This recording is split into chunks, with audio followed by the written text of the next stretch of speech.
Hi, this is Joe Navarro, and welcome back to People Watching. Today I'm going to address something that I talked about at length in my book, Be Exceptional, and that is mastery. And I get this question all the time. Well, what exactly did you mean by mastery? First off, one of the things that I realized in interviewing and observing and studying people who were highly exceptional was the fact that no matter where they came in life, how poor they were, whatever disadvantages they had this mastery of self, something that they, on their own usually, were able to achieve so that they took control of their own life.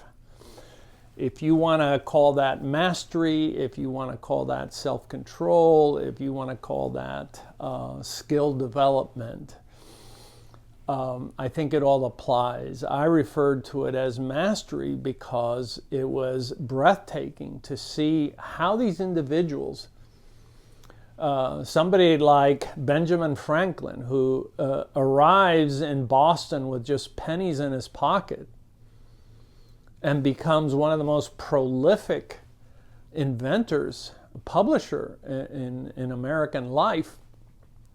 And he did it as many people who are exceptional have done it, by realizing that to achieve your goals, to achieve what I referred to as being exceptional, no matter how humble your aspirations, that there has to be a mastery of self. That in essence, nothing is wasted. That you have an appreciation, let's call it that, for time. That time is valuable. That time is that entity which we all share, but not everybody uses the same. Exceptional people use it to learn, to study, to exercise, to develop a skill, to do those tens of thousands of repetitions that allow them to be exceptional. These artists that you see them playing the guitar or the piano or singing, and you say, how did they achieve that? It wasn't achieved overnight. It was through mastery. It was through focus. It was through sacrifice. It was through purposing their lives to achieve something. All those artists that we read about during the Renaissance in Italy, many of them were so humble. They signed up to work at any number of different guilds, whether it was cutting stone or painting or doing other things. And you realize that nobody started up here. They purposed their life. They dedicated themselves so that they could achieve that which was achieved in the Renaissance.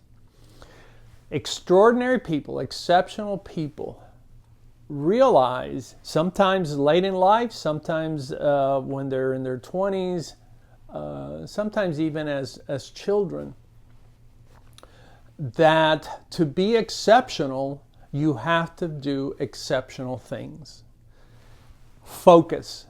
You have to dedicate yourself to something that you're willing to practice and do every day. Whether it's drawing a flower over and over and over until it becomes a beautiful bouquet, or working with clay, or as I discovered in talking to farmers around the world, these exceptional individuals who learn to read the weather, read the land, read their animals, that every day they are interacting with their environment so that they understand at a higher level what they are doing so that they learn each and every day. I talk to people all the time that say, well, I haven't learned anything new. How shocking that is to me. It's like, well, just pick up a book. Learn to do something different. Master something new,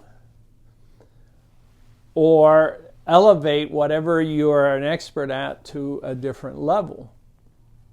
But don't sit there, because the exceptional have to do exceptional things.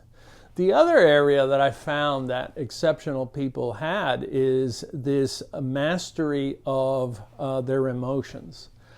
That, as difficult as sometimes it was, they could bring themselves to channel their energies and not be distracted emotionally by abandoning a skill because they wanted to hang out with their friends or they wanted to date somebody and so forth. It was this extreme devotion and dedication. Their resilience at doing what needed to be done each day and attenuating the distractions of life. Oh, I could be watching television, or I could be sitting outside doing nothing in the sun and so forth.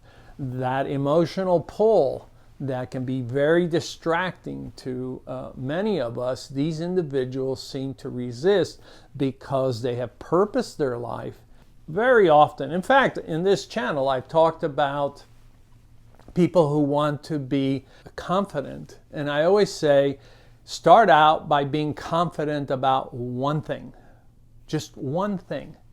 And it could be something very simple. Whatever that is, and build on that. People who are exceptional continually grow what they are confident about, because they know what it feels like to accomplish this small thing and then do another and then do another and so on. And suddenly they can do 20 things, 30 things, and they feel confident about that. That is part of mastery, is being able to be confident about something. You can grow the confidence by being focused in this one very narrow area and then growing it from there. Exceptional people are often very exceptional about many things. So when I look at exceptional individuals, it's not about money, how many cars they have. It's about what they have achieved, how focused they are, how dedicated, the price that they have paid, how conscientious they have been, the fact that they don't take shortcuts, the fact that they're the first to criticize themselves and say, boy, I could have done that better, or I need to go out and shoot more baskets. Consider reading the book, Be Exceptional. Take a look at that very first chapter on mastery, on what it requires. It requires the same thing from all of us.